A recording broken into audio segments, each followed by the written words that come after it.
చెవిరెడ్డి భాస్కర్ రెడ్డి మరి కొద్ది క్షణాల్లో బయటకు వస్తున్న దృశ్యాలు మనం చూస్తున్నాం. చిరునవ్వుతో ఆయన బయటకు వచ్చారు.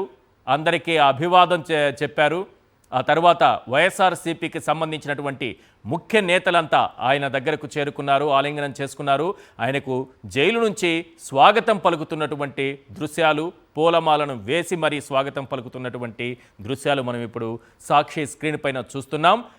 అక్రమ మద్యం కేసు, చంద్రబాబు నాయుడు గారు సృష్టించినటువంటి బేతాళ కేసు. ఇది వైఎస్ఆర్సీపీ నాయకులందరి మేడకు చుట్టాలనేటటువంటి కుట్ర.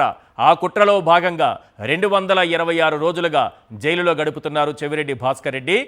ఎన్నో సందర్భాలలో ఆయన చెప్పుకుంటూ వచ్చారు, తన కుటుంబంలో కనీసం మద్యాన్ని సేవించేవారు కూడా లేరని, గతంలో తమ కుటుంబంలో మద్యం వల్ల కొందరు బలయ్యారని, అప్పటి నుంచి తమ కుటుంబంలో ఎవరు మద్యం జోలికి కూడా వెళ్లరని, అలాంటి తనపైన అక్రమంగా మద్యానికి సంబంధించినటువంటి అక్రమ కేసు పెట్టారని, తనను జైల్లో పెట్టారని ఆయన అన్నారు. ఈరోజు విజయవాడ జైలు నుంచి చెవిరెడ్డి భాస్కర్ రెడ్డి 226 రోజుల తర్వాత విడుదలయ్యారు. గత ఏడాది జూన్ 18న ఆయనను కూటమి ప్రభుత్వం అక్రమంగా అరెస్టు చేసింది. బయటకు వచ్చినటువంటి చెవిరెడ్డి భాస్కర్ రెడ్డికి స్వాగతం పలికారు. వైఎస్ఆర్సీపీకి సంబంధించినటువంటి ముఖ్య నేతలందరూ కూడా జైలు వద్దకు చేరుకున్నారు. దానికి సంబంధించినటువంటి దృశ్యాలను మనం సాక్షి స్క్రీన్ పైన చూస్తున్నాం.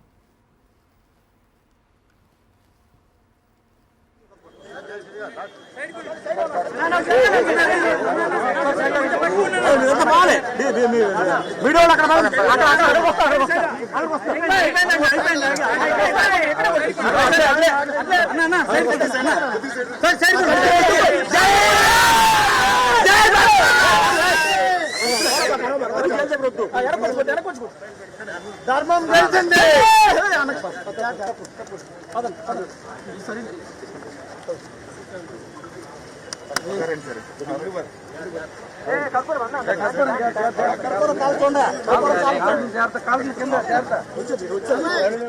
రైట్, ఇదే అంశానికి సంబంధించినటువంటి మరింత సమాచారాన్ని మా ప్రతినిధి అశోక్ మనకు అందించబోతున్నారు. అశోక్, మీ దగ్గర ఉన్న అప్డేట్స్ ఏంటి?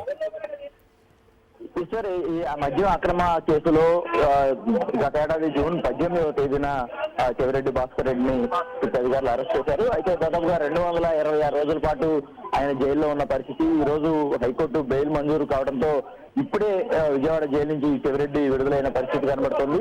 కూటమి ప్రభుత్వం మొదటి నుంచి కూడా ఈ మద్యం కేసుకు సంబంధించి అక్రమంగా వైఎస్ఆర్సీపీ నేతలను టార్గెట్ చేసింది. ఈ క్రమంలోనే ఒక్కొక్కరిపైన ఈ కేసును బనాయిస్తూ ఎలాంటి ఆధారం లేకపోయినప్పుడు కూడా వారిని అక్రమంగా అరెస్ట్ చేస్తూ వస్తున్న పరిస్థితి. అయితే జైలు నుంచి ఇప్పుడే చెవిరెడ్డి విడుదలయ్యారు. చెవిరెడ్డి కుటుంబ సభ్యులతో కూడా వైఎస్ఆర్సీపీ నేతలు కూడా చెవిరెడ్డికి ఘనంగా ఇక్కడ ఎవరైతే ఆయన కలిసి సంఘీభావం తెలిపిన పరిస్థితి కనబడుతుంది.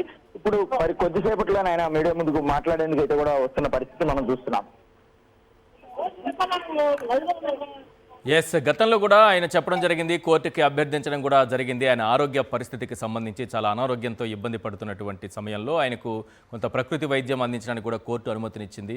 నిజానికి ఈ 226 రోజుల పాటు అక్రమంగా నిర్బంధించి ఆయనను ఎలాంటి ఇబ్బందులకు గురి చేసింది ఈ ప్రభుత్వం?